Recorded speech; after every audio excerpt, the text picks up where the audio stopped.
For the best in paranormal talk radio, you're listening to Night Dreams Talk Radio with Gary. Well, this is Gary, and boy, did I enjoy the weather here again at the harbor, at the compound.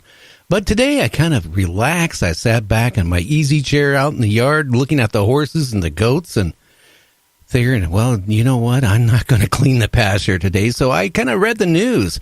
One of the things I was reading in the news, scientists have come up with this idea. Well, how to regenerate Mars. So their newest idea is, well, maybe they should nuke the ice caps. That's right, nuke the ice caps. Then they figure that's going to create rivers, lakes, and oceans. But then you have this other group of scientists that says, wait a minute, you can't do that because the atmosphere is so thin on Mars, it's going to evaporate and go into space. But yet there's another group of scientists that are saying, well, wait a minute. How can you do that to that precious ice? You know, if you nuke it, it's going to become irradiated. It's going to be contaminated. So any of the water it survives is going to be useless because it's going to be, well, full of radiation. Well, you know what? I think we need to spend more time on trying to save our own place where we plant our butts. Because I'll tell you, I mean, the ocean levels are starting to rise.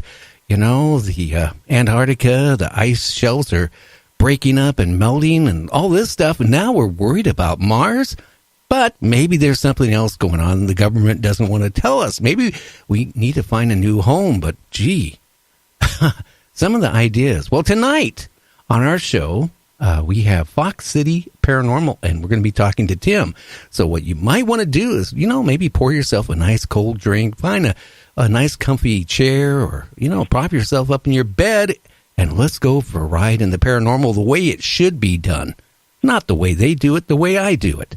So you're listening to Night Dreams Talk Radio, and hi, Tim. How you doing tonight? I'm doing great tonight. Thank you for having me. Well, hey, why don't you tell everybody what you do? I mean, and how big your group is, and what it's all about. Well, I'm Tim Miley. I started Fox Cities Paranormal team in 2008, so a little over 10 years ago, and we have a fairly big group, about 9 or 10 now. I think 10 in the group at this point, and one of the reasons we keep such a large group is because we concentrate on mostly residential investigations, and a lot of times those people will contact us on Wednesday and hope we can get in there Friday or Saturday to help them out and try to explain some of the things that are happening. So it helps to have a big group. Hopefully within that time frame we get 2 or 3 people to help and go in and make sure that family is just a little bit more comfortable than they were before we got there. Well, how is the thing going right now in the ghost hunting? Because the series of, all the major shows on ghost hunting are kind of dying off on TV. I've talked to some groups, and they said that, well, they're not being invited out as much as they used to investigate people's homes. Have you been running across that yet? It stays pretty consistent for us. It's usually between 10 and 15 families a year, and that keeps us plenty busy. And I'm not one of those people that hopes and wishes for people to have issues so that we can help them. If we get a lull, if we get a down period, that's fine. Then we just spend a lot more time with our friends and our family. And when we get that call, we'll go in and help the family if we can. And like I said, it usually is between 10 and 15 families a year. And sometimes that's more than 1 or 2 investigations in the home. So we keep fairly busy, love what we do, but if things do slow down, we take that opportunity to spend time with people that we love. Oh, that's nothing wrong with that. I have on my show on a regular basis every couple months is Southern Paranormal. And, they go out to like old prisons, old mental hospitals, old warehouses. And they've been finding some really interesting stuff. They even did some stuff, I guess, in one of the jails, which... Well, they used to hang the prisoners right there at the jail, and the poor guys would actually have to, their cells were right there looking at that rope, and they had to sit there and watch, one by one as they got executed on different dates. And boy, I would think that the emotions would have been so high, they would have gotten, and in fact, they did get a lot of readings, in that place. Yeah, I can imagine. The imprinted energy there is going to be high and makes for a perfect situation for paranormal activity. Well, what type of things have you been running into when you go to somebody's house? I mean, what gets a person to call you up, number one, and say, hey, I got a problem here. Can you prove it, or how's it work? Every time a family calls us in, we take it as quite an honor. Because as you can imagine, if a family gets to a point where they're at the point where they will call in a group of strangers to sit in their house for an evening and try to talk to things that they're having issues with, they've gotten to the very end of their rope, I guess you could say. So we try to take every case that we can, try to help every family we can. Not every family is really experiencing paranormal activity. Some of them have logical reasons for the things that are happening in their home, and if we can explain some of that too, I think we're helping also. It really comes down to, are they more comfortable than they were before we got there? It runs the gamut between shadows, voices, knocks on the wall, things being moved in the home, actually seeing apparitions.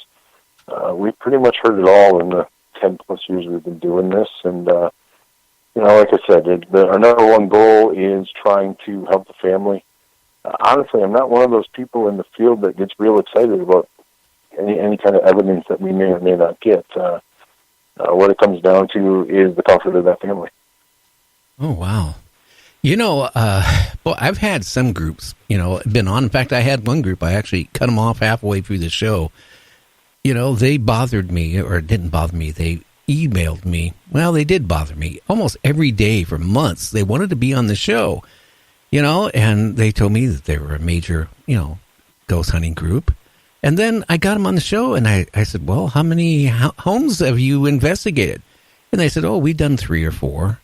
And then I said to him, well, how many hours do you spend at a person's house trying to, find out if something is going on? Oh, an hour or 2.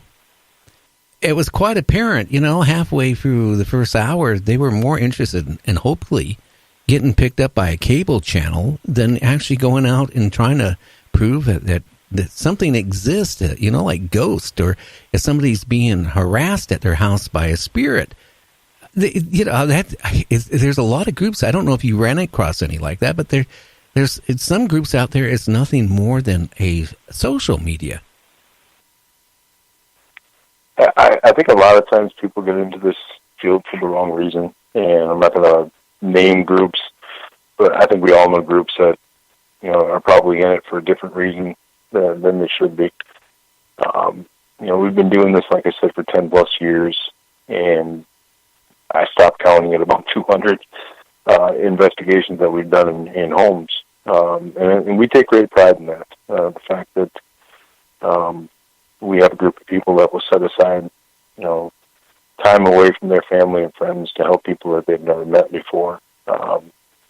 It's something that has always been important to us since we started the team. Myself, Tony Macario, Todd Arnold, the original founders of the team. When we started to look for members to add to the team, the first personality trait we looked for was compassion. I really feel like I could teach people what they need to know about the paranormal and investigating it, but I can't teach you compassion. I can't teach you to care about people. I like to say, sometimes I can't teach you to be a good person. Oh, yeah. And a lot of times these families will get a hold of us, and they really do need help, and they're looking to us as the answer. And in a lot of cases, we become a part of that family for a while, and in some way, shape, or form, a counselor. They look to you for the answers for everything, and you have to be prepared for that. It's a lot more work than what you see on TV. So how do you screen somebody, or do you screen somebody? Somebody calls you up and says, hey, things are moving, or I hear doors opening and slamming, or somebody opening up my refrigerator and slamming it. I mean, what type of things do you ask before you make a decision to, come out and to investigate? Well, there's some difficult questions, that's for sure, and a lot of them revolve around drugs, alcohol, and any mental disabilities they may have. We need to know all of that. The history of the family, what they've gone through earlier that could be causing something that seems paranormal but isn't really paranormal at all. And in order to properly answer that question, I really got to go back to why I got into this. I had activity in my own home in 2006 when I bought it. And I tried contacting 4 teams in my area, and I didn't get a reply from any of the 4. So the reason we started this team was because there has to be families out there that are looking for help that are not getting it. And that was the sole purpose of this team. Yes, we've gotten to do some great, incredible things, fun things since then, but the number one goal has always been helping family. So when you talk about screening and accepting a case, I can only remember 2 instances where we did not accept the case. And both of those, we had been talking to the family, and the family made it clear that they wanted to have somebody follow us throughout the night to make sure that we didn't steal anything from them. And quite honestly, my response to that was, if you can't trust us not to steal from you, then it's hard for me to believe that you can trust us to help you. Oh, wow. Otherwise, we go into a home, and like I said, it isn't always paranormal activity, but if we can deliver some peace of mind, just giving our time and the knowledge of the paranormal that we have, then I believe